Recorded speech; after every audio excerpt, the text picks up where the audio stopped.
Good morning students. In the previous session we have seen types of elements and types of compounds. Okay, now today we'll start with types of mixtures. So types of mixtures, the part of matter having uniform composition is called phase. When all the components of a mixture form one phase, it is called homogeneous mixture. When all the components which are present in a mixture and if they are forming one phase, it is called homogeneous mixture. I will tell you one example of homogeneous mixture. The example of homogeneous mixture is water plus salt.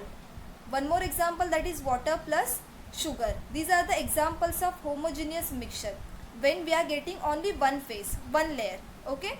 So when all the components of a mixture form one phase, it is called homogeneous mixture. Example is water plus salt, water plus sugar are the examples of homogeneous mixture. Now when the components of a mixture are distributed into two or more phases, it is called a heterogeneous mixture. Now when the components of a mixture are distributed into two or more phases, it is called a heterogeneous mixture. For example, water plus oil, yes, where we are getting two phases, right? Then one more example, that is water plus sand. Yes, this is also example of heterogeneous mixture. Yes, so this is about homogeneous mixture and heterogeneous mixture. Homogeneous mixture means the components of a mixture form one phase. It's called homogeneous mixture. Example, water plus salt, water plus sugar are the example of homogeneous mixture. Now heterogeneous mixture means the components of a mixture are distributed into two or more phases. It is called a heterogeneous mixture. Hope you are clear with this. Now we'll move to the next. Solution. A homogeneous mixture of two or more substances is called solution. Solution means a homogeneous mixture of two or more substances is called solution. For example, water and salt is called a salt solution. We'll take the example of homogeneous mixture, that is water plus salt. Water plus salt, it is called a salt solution, right? When we will take water, we will add salt in it and stir it well, then we will get salt solution, right? The component of a solution which is present in the largest proportion is called solvent. Now in the solution of water and salt, the largest proportion, that is what? Water. Yes, so it is called as solvent. So in any of the solution, the largest proportion which is present in the solution is called solvent. So we will take the mixture of water and salt. Yes, what is present in the largest proportion in this mixture? That is water, correct? So water is a solvent, right?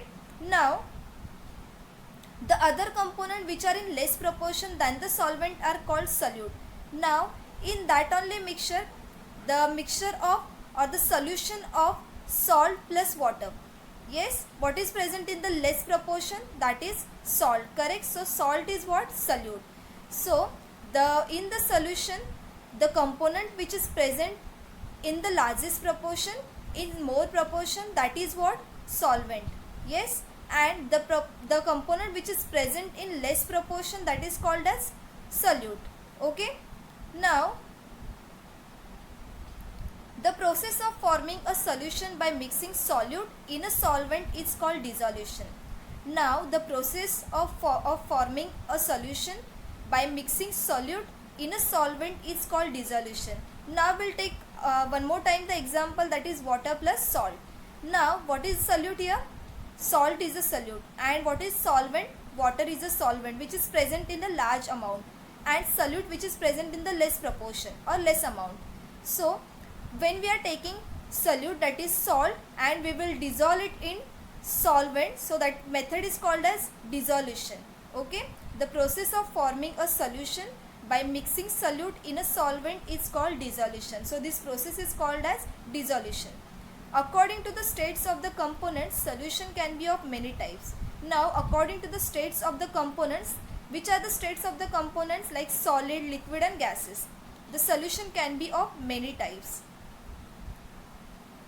The solutions such as seawater, salt dissolved in water, sugar syrup are of the type solid in liquid.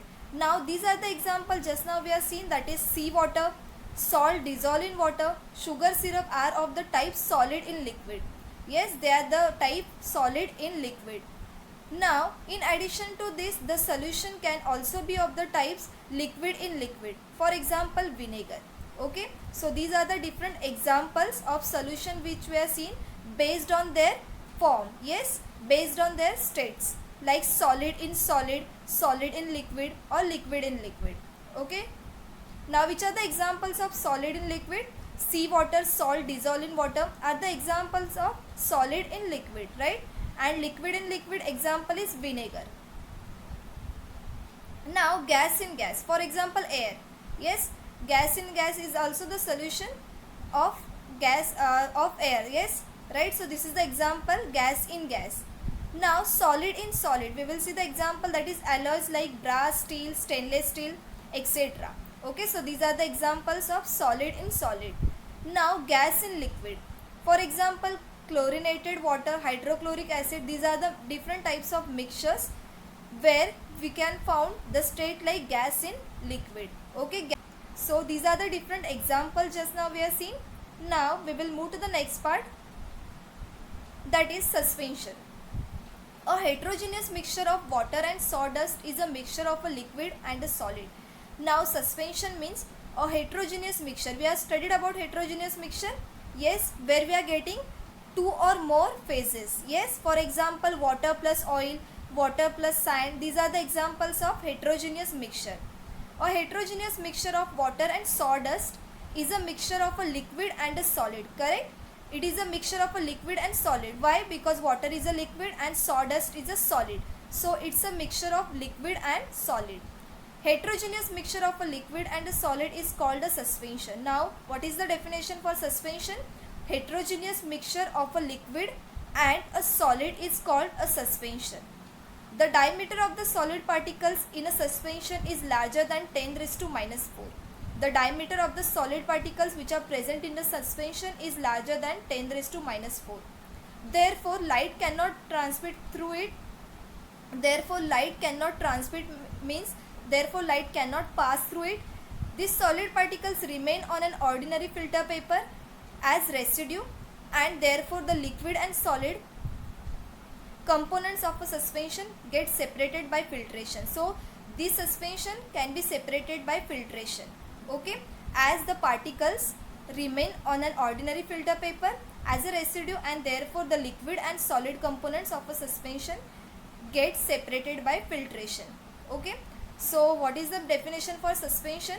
Heterogeneous mixture of a liquid and a solid is called a suspension.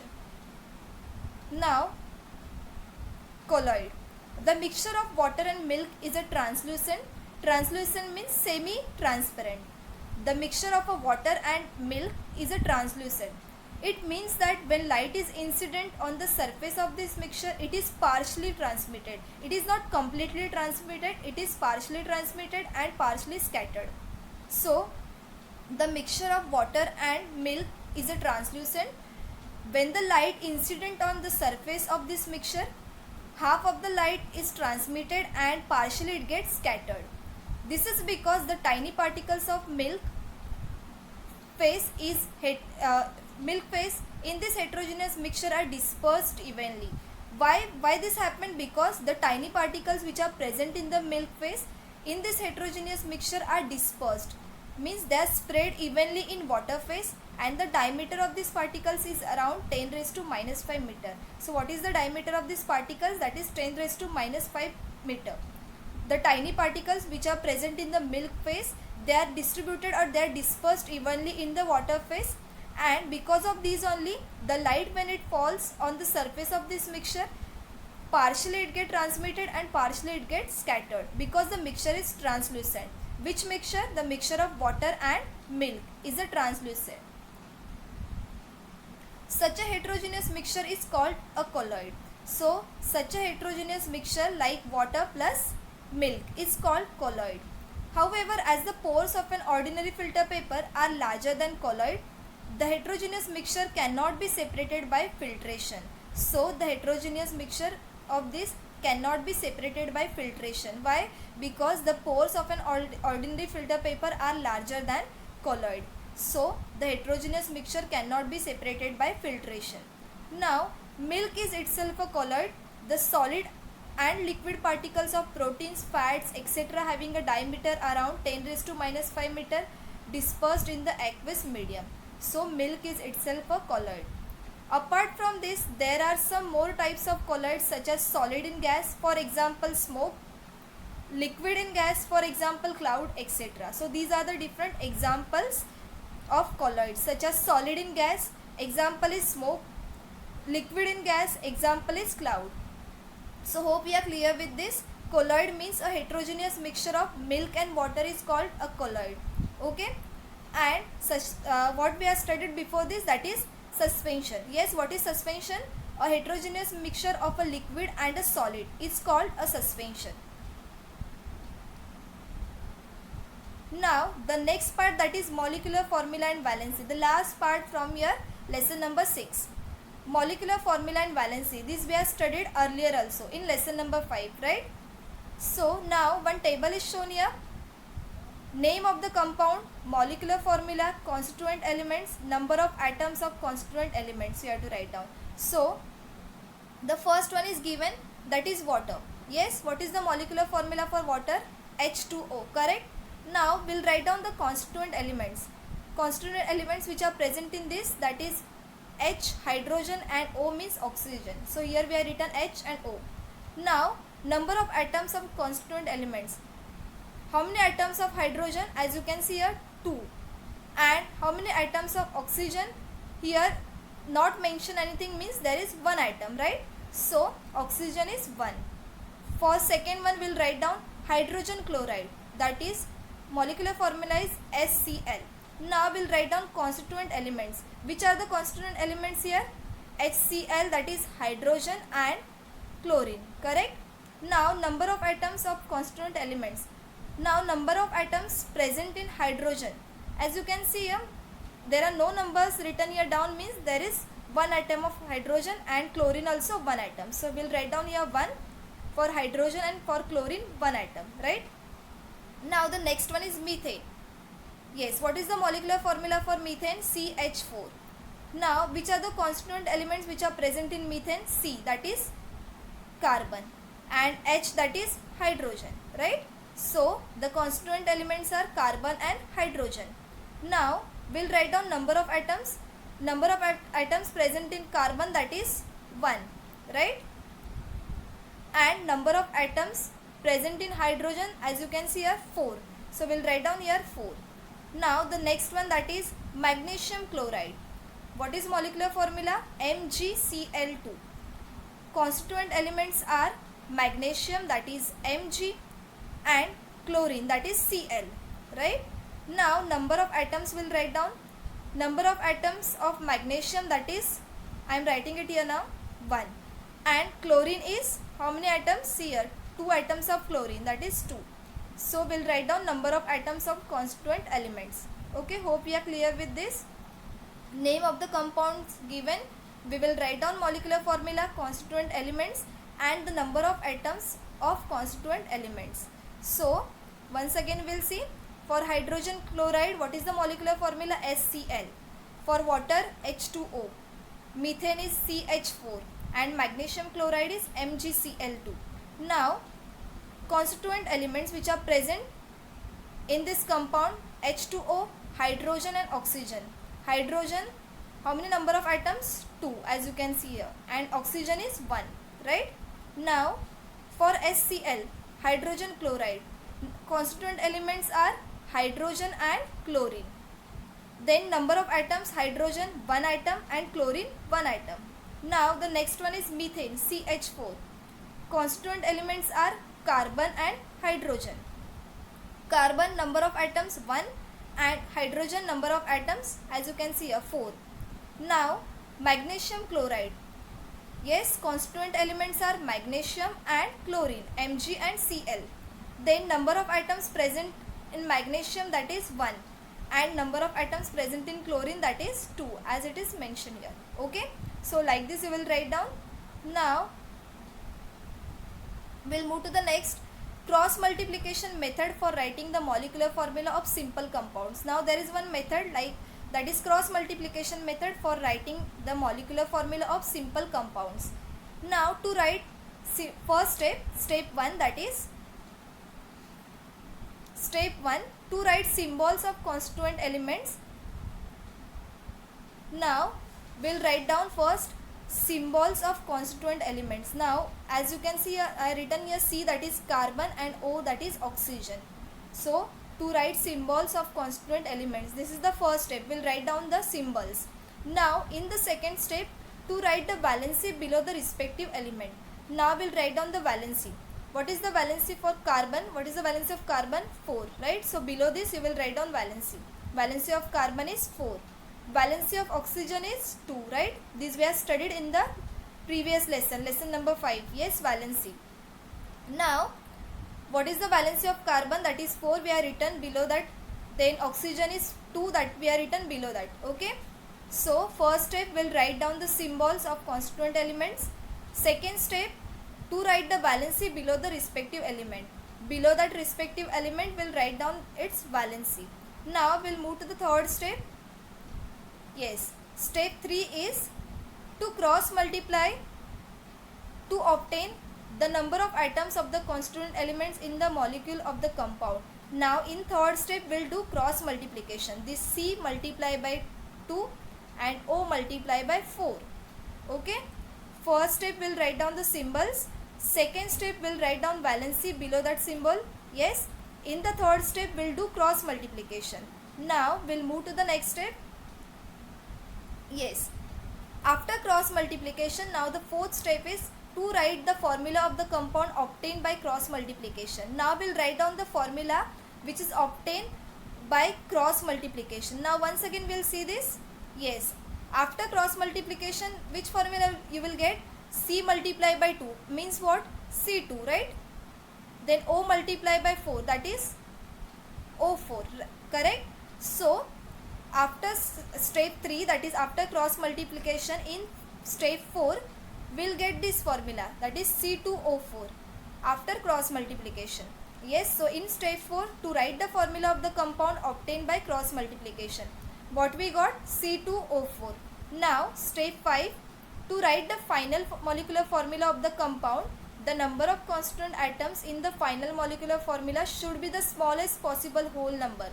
Now the number of constituent atoms in the final molecular formula should be the smallest possible whole number. So it should be the smallest possible whole number. So for this, what we will do? So for getting this, divide the formula obtained in step 4 by a suitable number. Then how you will get smallest possible whole number? Yes, what we got here in step 4, C2O4. But we want smallest possible whole number. Yes, so we have to divide this by a particular number. So 2, as you can see here it is 2, here it is 4. Both the numbers are divisible by 2, correct? So we'll divide these numbers by 2. So final molecular formula obtained by dividing 2. Why we will divide by 2? To obtain the smallest possible whole number. So here it is 2, here it is 4. Both the numbers are divisible by 2. That's why we'll divide both the numbers by 2. So what we will get? See here, C2O4. Here it is divided by 2. That is 2 will get cancelled. 4 divided by 2, that is 2 2s are 4. Correct? So what we got here? C1O2. If here it is 1, no need to write. So what we'll write down? We'll write only CO2. Hope you are clear with this. So what is the final molecular formula? CO2, that is carbon dioxide. Okay. Now once again we'll see the first step. What is the first step? First step, we'll write down the symbols. Then in the second step, below symbols we'll write down valency. In the third step, we'll do cross multiplication. In the fourth step, we'll write down the formula which is obtained by cross multiplication. And in the fifth step, last step, we'll write down the number of constituent atoms in the final molecular formula. It should be in the smallest possible whole number. So here we got C2O4. So how we will get smallest possible whole number? Here it is 2, here it is 4. C2O4. So both the numbers are divisible by 2. So we will divide this both by 2. Final molecular formula obtained by dividing by 2. So we will get CO2, that is carbon dioxide. Okay. Hope we are clear with this. So there are 5 steps to obtain molecular formula by cross multiplication method. Now the last one, that is one table is shown, we'll write down the molecular formula. Again we'll do the same. Now as you can see here, elements are given, pair of elements are given and valencies are given. We have to write down molecular formula of the corresponding compound. So carbon valency is 4, hydrogen valency is 1. Now what is the molecular formula? Yes, how we are writing the molecular formula, just we have seen. What is the first step? We'll write down the elements, we'll write down the symbols, then below that we'll write down valency. So valency of carbon, that is 4, valency of hydrogen, that is 1. Now do the cross multiplication. See here, I am doing it here, I am showing it arrow here. We'll do the cross multiplication. C multiply by 1, that is C, correct? If here it is 1 item, no need to write down that 1. H multiply by 4, that is H4. So what we got? CH4. Yes, what is CH4? Methane, correct? So this is CH4, molecular formula of the corresponding compound. So what is the molecular formula here? We got CH4, that is methane. Okay, C multiply by 1, that is C1, and H multiply by 4, that is H4. Now we'll move to the next. N, nitrogen. What is the valency of nitrogen? 3, and valency of hydrogen, as we know, 1. Now we'll do the cross multiplication. N multiply by 1, H multiply by 3. So N multiply by 1, that is N, correct? N1, no need to write down that 1. H multiply by 3, that is H3. So NH3. What we got? NH3. What is the molecular formula? NH3. Yes, that is ammonia, correct? What is the molecular formula for ammonia? NH3. Now next, Fe, iron, valency is 2. S is sulfur, valency is 2. Do the cross multiplication. Here it is Fe multiply by 2, S multiply by 2. So what we will get here? Fe multiply by 2, that is Fe2, and S multiply by 2, that is S2, correct? Now as we have studied earlier, we want the smallest possible whole number. Yes, so how you will get the whole number here? Now here it is 2, here it is 2, right? So both the numbers are divisible by 2. Yes, so how we will get the molecular formula? Dividing 2. So if we will divide this both the numbers by 2, what we will get? Correct, FeS. Okay, so what we will get? Ferrous sulfide. Yes, FeS. Here it is Fe1S1, but no need to write down that 1. So here we will write down FeS, ferrous sulfide. Now we will move to the next. Carbon valency is 4 and oxygen valency is 2, right? We will do the cross multiplication. So C multiply by 2, that is C2. O multiply by 4, that is O4. Yes, just now we have seen this example. Yes, so C2O4, we want the smallest possible whole number. So how we will get? Here it is 2, here it is 4. We will divide by 2. So what we will get? That is CO2, carbon dioxide. So in this way you will write down molecular formula of the corresponding compound or the pairs which are given. Okay, we'll write down the valency, then do the cross multiplication, and you will get the molecular formula. Okay, hope you are clear with this. So here we have completed lesson number 6, composition of matter. Hope you are clear with this. So today we'll stop till here. Thank you so much.